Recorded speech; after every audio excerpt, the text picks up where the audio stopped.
Assalamualaikum. Saya akan tunjukkan macam mana nak update sistem solat time. Pergi ke browser jam solat TV update.html ni. Kemudian klik muat solat time terkini. Ni download yang terkini lah, W1714 contoh lah. Tekan download. Download anyway.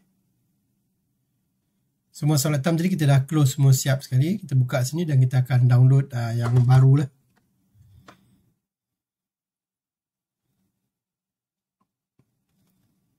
Okay, habis download, kita akan buka folder download. Kemudian kita right mouse, extract all. Dia kena extract semua dulu, baru boleh run lah. So dia akan extract.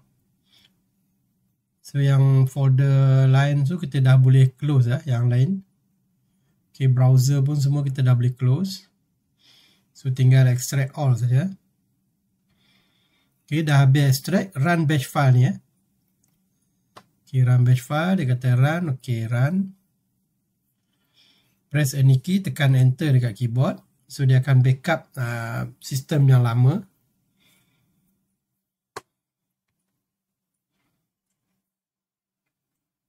Okay, dah. Kemudian kita akan copy yang baru masuk. Ganti sistem yang lama. Okay, dia akan tanya run, more info, kita run anyway. So dia akan run solat time motion yang terkini lah. Okay, tunggu run. So ini kita dah boleh close, tekan enter. Ini pun dah boleh close. Dan ni solat time yang baru. Solat time baru nanti dia akan keluar demo . Default dia akan keluar demo. Apa yang perlu lakukan, klik pada logo kat bar. Kemudian pergi ke maskini perisian. Ini dia bagi tahu ni yang sistem lama ni kita akan transfer balik lah, 74 configuration yang lama tu. Masjid Jamek Penang 1 ni, kita tekan ke maskini. Yes.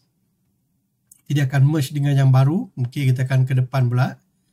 Tekan ke depan, ni untuk database. Sebelum ni 1710 .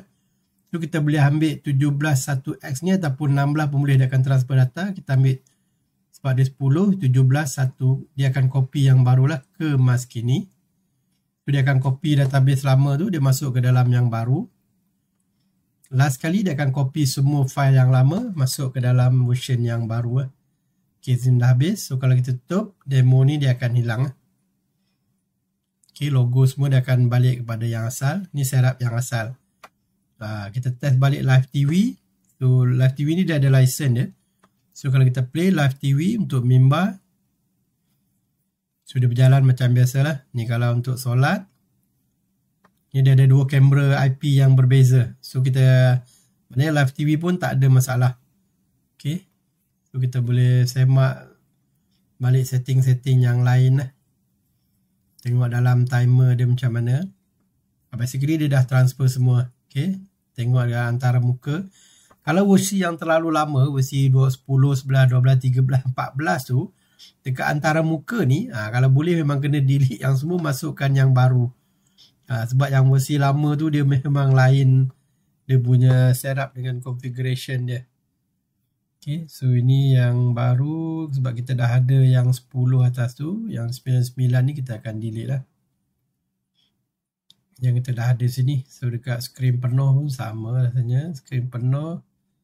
Okey, so tak ada masalah. Tim Syami 1, 2, 3, 4, 5. So ini kita akan delete.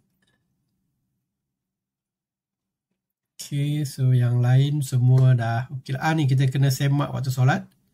Okey, waktu solat sini, waktu solat belum dikemas kini sebab yang ni kita dah transfer database yang lama tu. So ini kita kena buat turun. Berjaya. Tekan ke maskini. Yes. Ni dia akan ke maskini waktu solat. Okay, ke maskini waktu solat. Ini bulan Jun. Kita tunggu dia sampai habis . Sampai bulan 12 .